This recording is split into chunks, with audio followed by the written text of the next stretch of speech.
Bonjour à toutes, bonjour à tous, bienvenue au comptoir de Comme toujours. Comme toujours, vous le savez, c'est une émission toute consacrée au savoir-faire d'hier et d'aujourd'hui. Et aujourd'hui, nous allons nous intéresser à ce qui constitue l'ADN, j'ai envie de dire l'identité d'un territoire et même de cette émission, puisqu'on va mettre en avant les savoir-faire, ce qu'on appelle communément le patrimoine immatériel. Et tiens, le patrimoine immatériel méritait bien qu'on lui consacre une fête. Ça aura lieu le 27 août prochain. Ollé-la-Vendée, et c'est Morgane Godet qui vient nous en parler.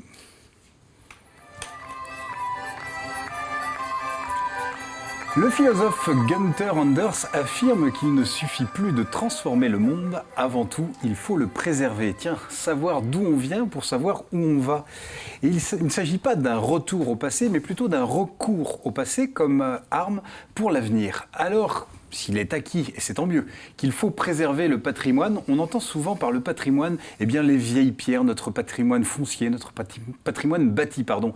Mais le patrimoine ne se résume pas au seul patrimoine bâti, il en est d'autres aussi importants qu'on a tendance à oublier et qui pourtant, je le disais, constituent l'âme, l'identité d'un pays, une singularité, une signature, c'est le patrimoine immatériel. Tiens, défendre le patrimoine immatériel, défendre les danses, les chants, la musique, la gastronomie, les savoir-faire, c'est avant tout mettre en avant des hommes et des femmes, leurs trésors.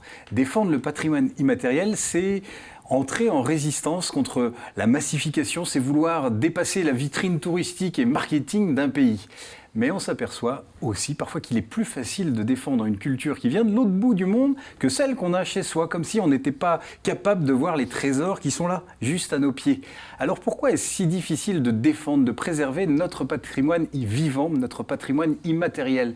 D'où vient ce manque de considération, parfois cette ignorance?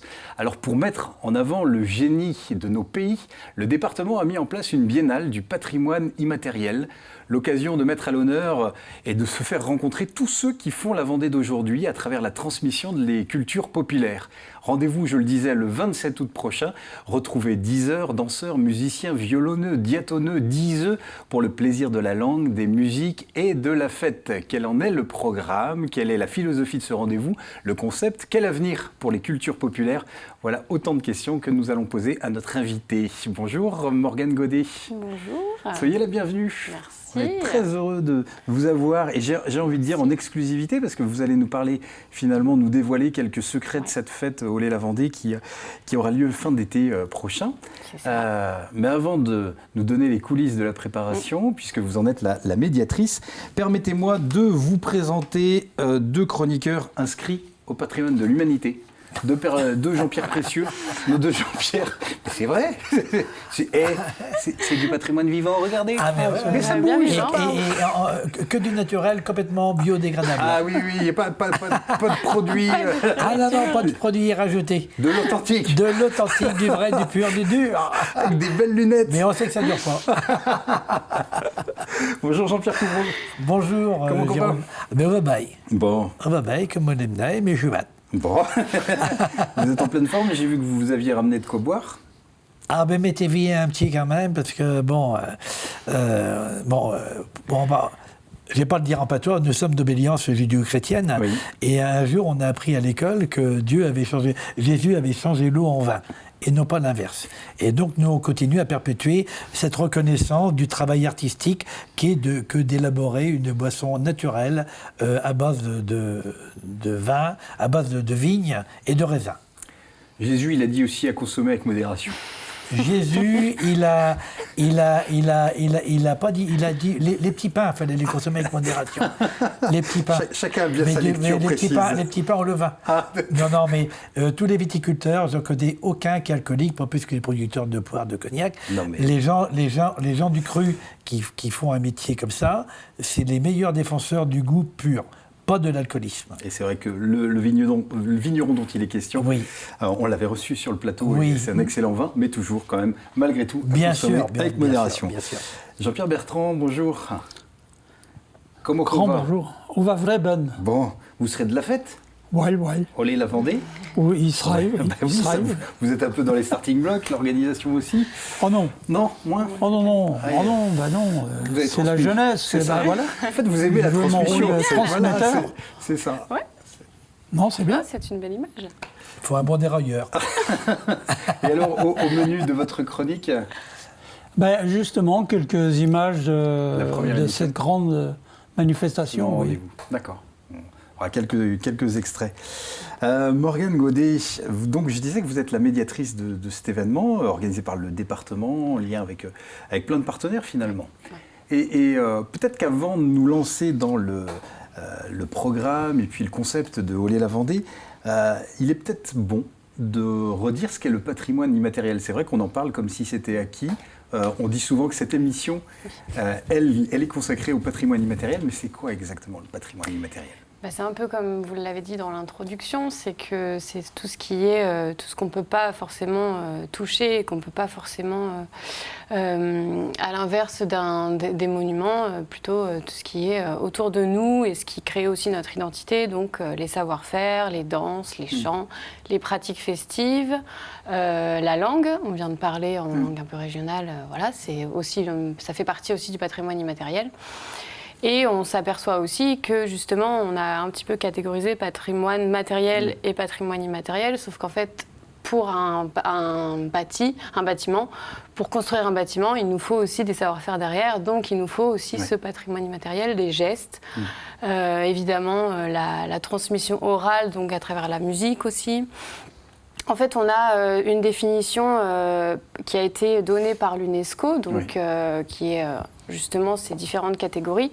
Et on a aussi le patrimoine immatériel, comme on l'entend nous aussi, c'est-à-dire la mémoire collective, la transmission de certaines histoires aussi autour de la petite histoire, en fait, qu'on peut dire aussi. C'est donc cette mémoire collective. Et on a aussi toutes les archives orales qu'on collecte et qui ont été collectées depuis une cinquantaine d'années, qui représentent aussi un patrimoine immatériel. Donc il y a vraiment plusieurs définitions.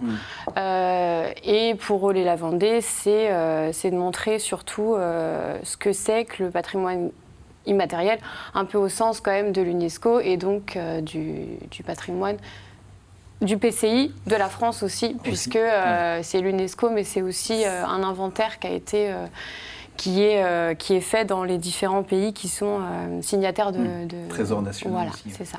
Mais si l'idée de montrer, c'est pourquoi? Parce qu'il est en danger? Parce que c'est quoi l'avenir du patrimoine immatériel?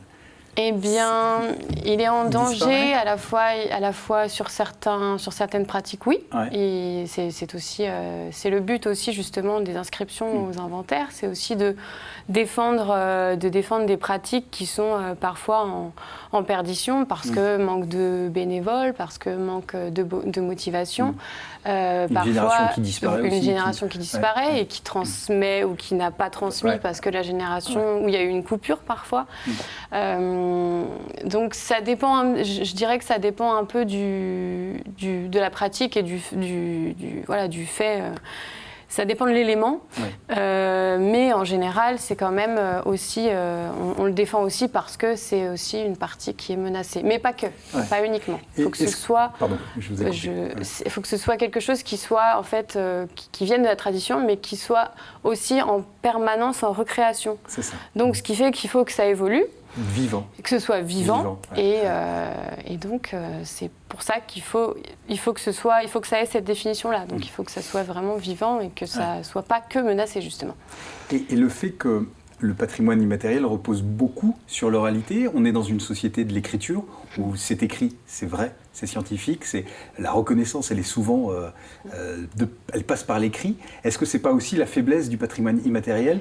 Je dirais pas qu'une société orale n'a pas de culture ou n'a pas de savoir, mais justement cette difficulté de reconnaître ce qu'est le patrimoine immatériel parce qu'il y a une culture orale, On a une culture, c'est vrai qu'on a une culture de l'écrit. Par contre, là où je nuancerais, c'est qu'aujourd'hui, on parle de plus en plus quand même des archives orales et de leur nécessité de les éplucher, de les écouter, d'analyser ce qu'une population peut dire. Et c'est comme ça que justement on fonctionne. Notamment, je reviens sur l'inventaire, puisque c'est aussi pour tout le monde, c'est aussi, voilà, c'est justement, c'est suivi, c'est le ministère de la Culture. Donc sur l'inventaire, on s'appuie à la fois sur de l'écrit, mais on s'appuie sur le collectage et sur les témoignages. Donc en fait, il faut lier les deux pour pouvoir avoir une vraie analyse du patrimoine immatériel, justement. Après, c'est vrai qu'en effet, on a encore une société où on est encore beaucoup dans l'écrit et dans la preuve scientifique sur les... Et peut-être aussi de considérer qu'avec le patrimoine immatériel, les savoir-faire d'hier, on reste à l'arrière-train du monde et on pourrait être vite taxé de régionaliste, nationaliste, non ? Le danger, il n'est pas là aussi ? Je sens que je fais... je titille Jean-Pierre Bertrand. Ça dépend aussi justement, c'est aussi défendre son territoire, son terroir. Et c'est plutôt honorable, en fait, de vouloir défendre d'où l'on vient, où on est arrivé aussi. Parce qu'il faut aussi on sait aujourd'hui qu'on peut aussi... qu'on bouge beaucoup, qu'on a tendance à... que les cultures se croisent. Et il faut aussi ne pas forcément rester centré sur... ce qu'on a sur notre territoire. Il faut aussi s'adapter à ce qu'il y a autour de nous. Quand on arrive là, en Vendée, par exemple, c'est aussi s'adapter à ce qu'il y a autour de nous, sans imposer ce que nous... Mais sans oublier d'où on vient aussi. Et c'est ce que va montrer Olé la Vendée, en fait. C'est ça le concept.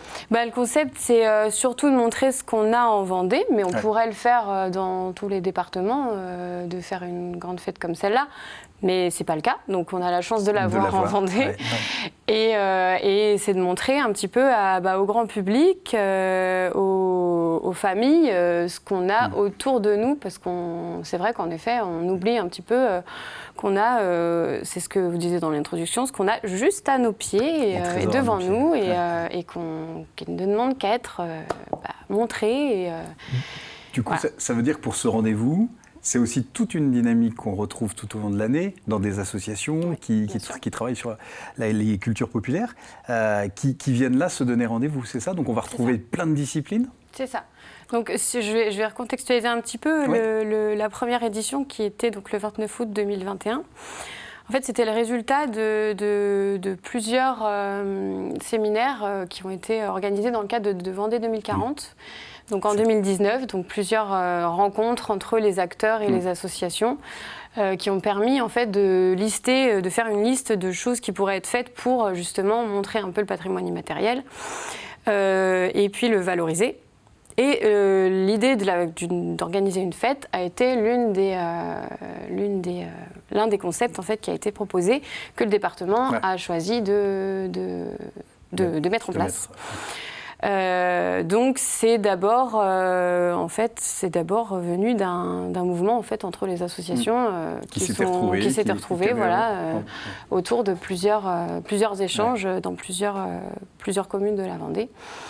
Et donc on a résulté une belle et grande fête en 2021 qui a fait plus de 3000 visiteurs. Dans un contexte un peu particulier, il faut le rappeler. C'est ce que j'allais dire. Sortir de la crise sanitaire, ce qui n'était pas... Rien n'était vraiment sûr. Vraiment, c'est dire si ça a mobilisé... Et on a aussi senti du coup la motivation du public. C'était aussi... là, cette année, on verra. Je pense que le public sera motivé, il n'y a pas de raison. Mais la première édition, les gens avaient besoin aussi de se retrouver. Et je pense que c'était un bel événement pour ce moment-là aussi, justement, pour se dire qu'après 2 ans, on avait besoin de retrouver un petit peu, justement, déjà les gens qui sont près de nous, les choses qui sont auprès de nous, plutôt que de prendre l'avion et de partir je ne sais où. On n'avait pas encore envie en plus à ce moment-là. Personnellement... aussi au cœur, la convivialité. Et la convivialité, et met d'avis que c'est aussi au cœur de la chronique de Jean-Pierre Pouvreau, puisque c'est maintenant, on va passer à table. Mesdames Grindu Gamin. Mesdames, moi, je me souviens de la chanson de Olé la Vendée. Vous connaissez la chanson de Olé la Vendée ? Celle-là ou Non, mais je veux bien un hymne pour... Je mettais le vlat. Et bon, j'ai net. Alors on les keto collé, keto collé, keto collé, keto collé, keto collé, keto collé, keto collé, keto collé, keto collé, keto collé, keto collé, keto collé. Keto collé, keto collé, keto collé, mais olé la Vendée. Voilà. Merci pour l'hymne.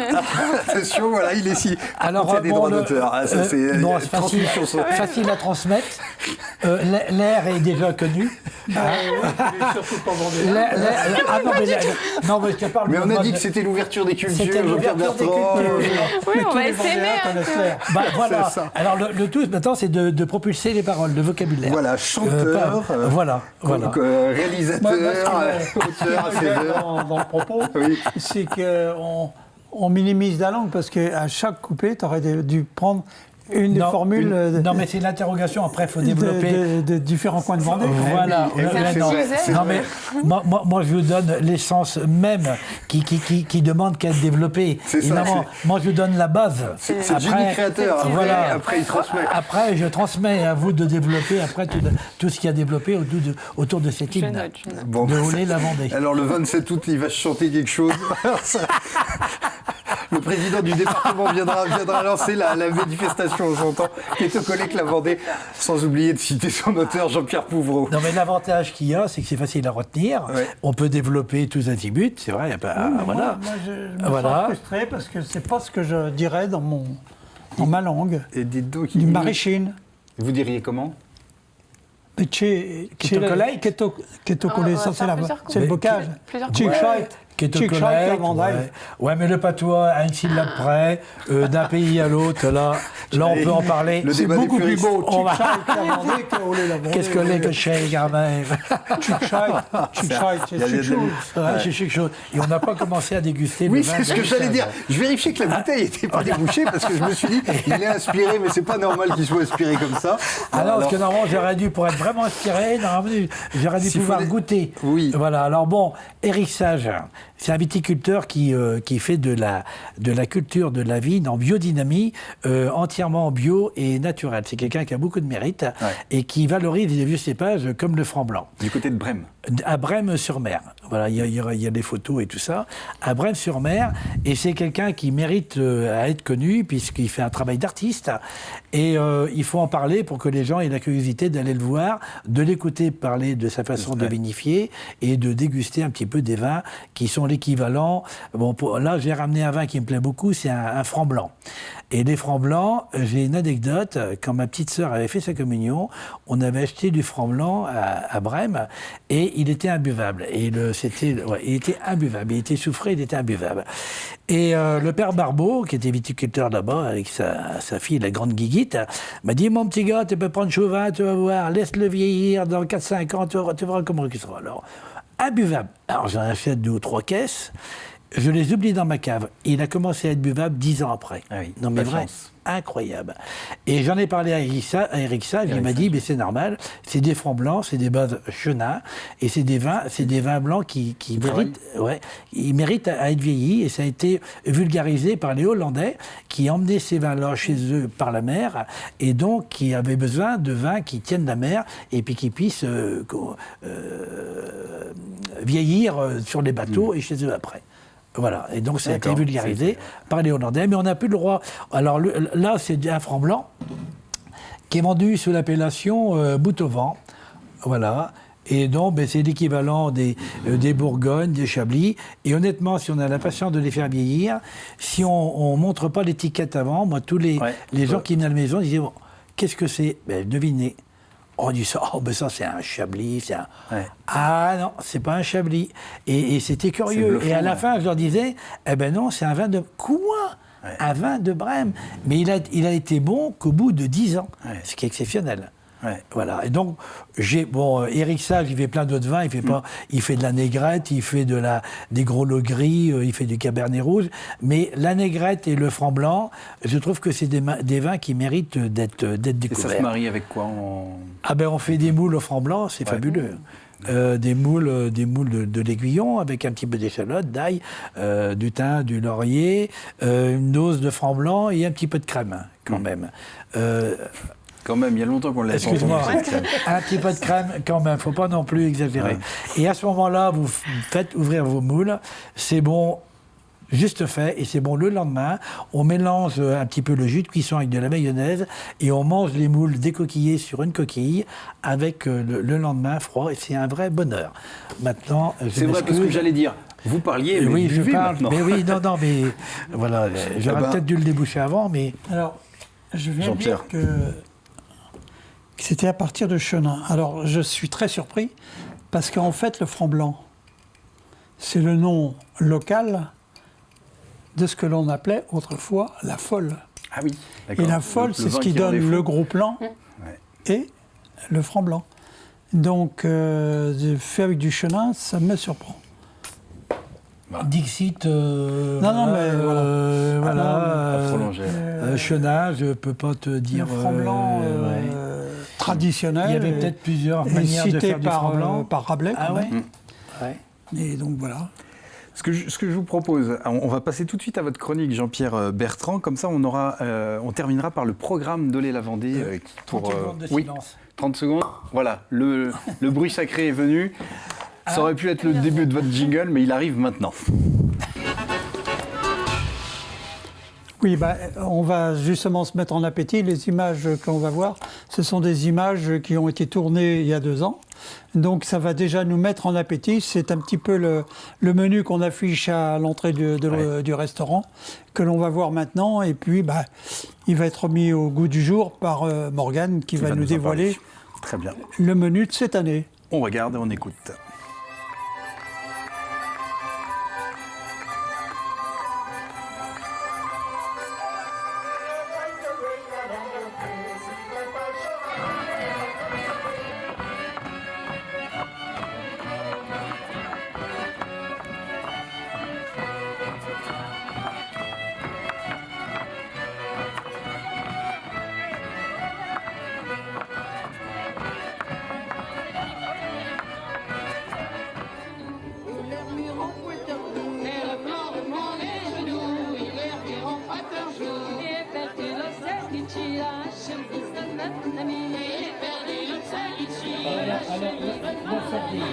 Alors, il faut toujours prendre la sardine bien raide. Bien raide, pêché du jour. C'est pour ça qu'ils nous ont mis nous.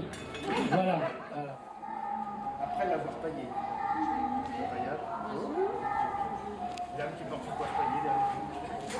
Croix de fiable.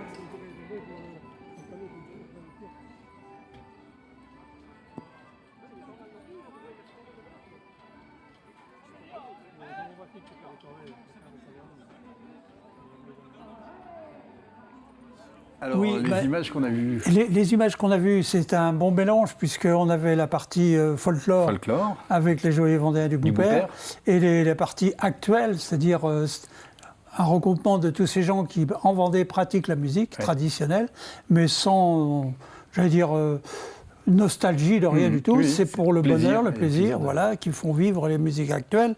Et on a vu une danse qui est quand même un poids pour nous, puisqu'il y avait une danse, c'était le branle de Noirmoutier. C'est quand même depuis le Moyen-Âge qu'on pratique cette danse en Vendée, qui se danse toujours. Donc on est bien dans une continuité, avec une modernité quand même. Complètement.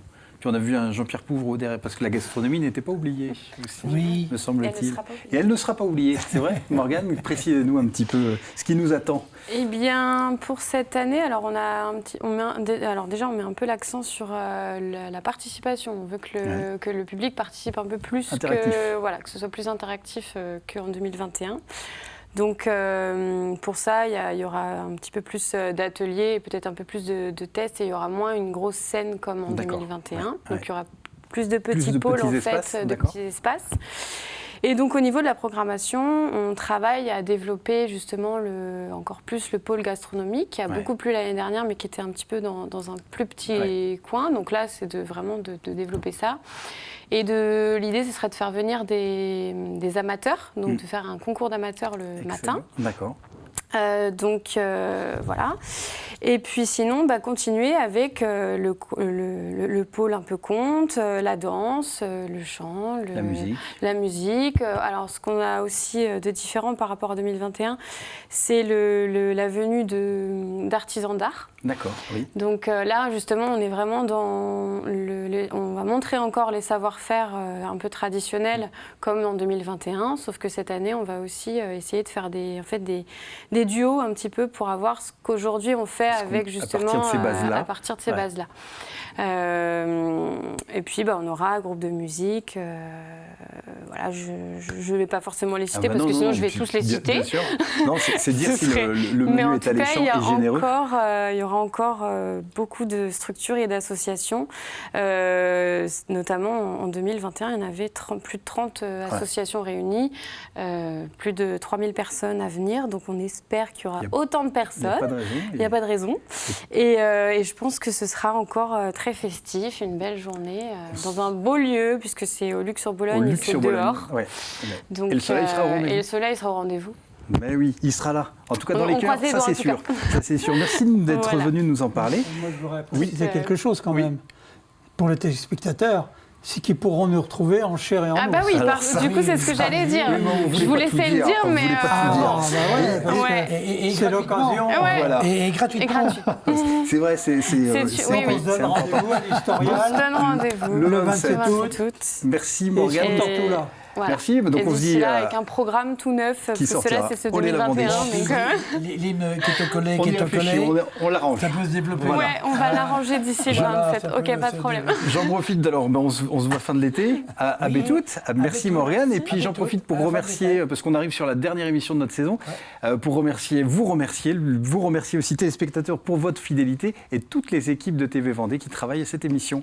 Voilà, à Béthout.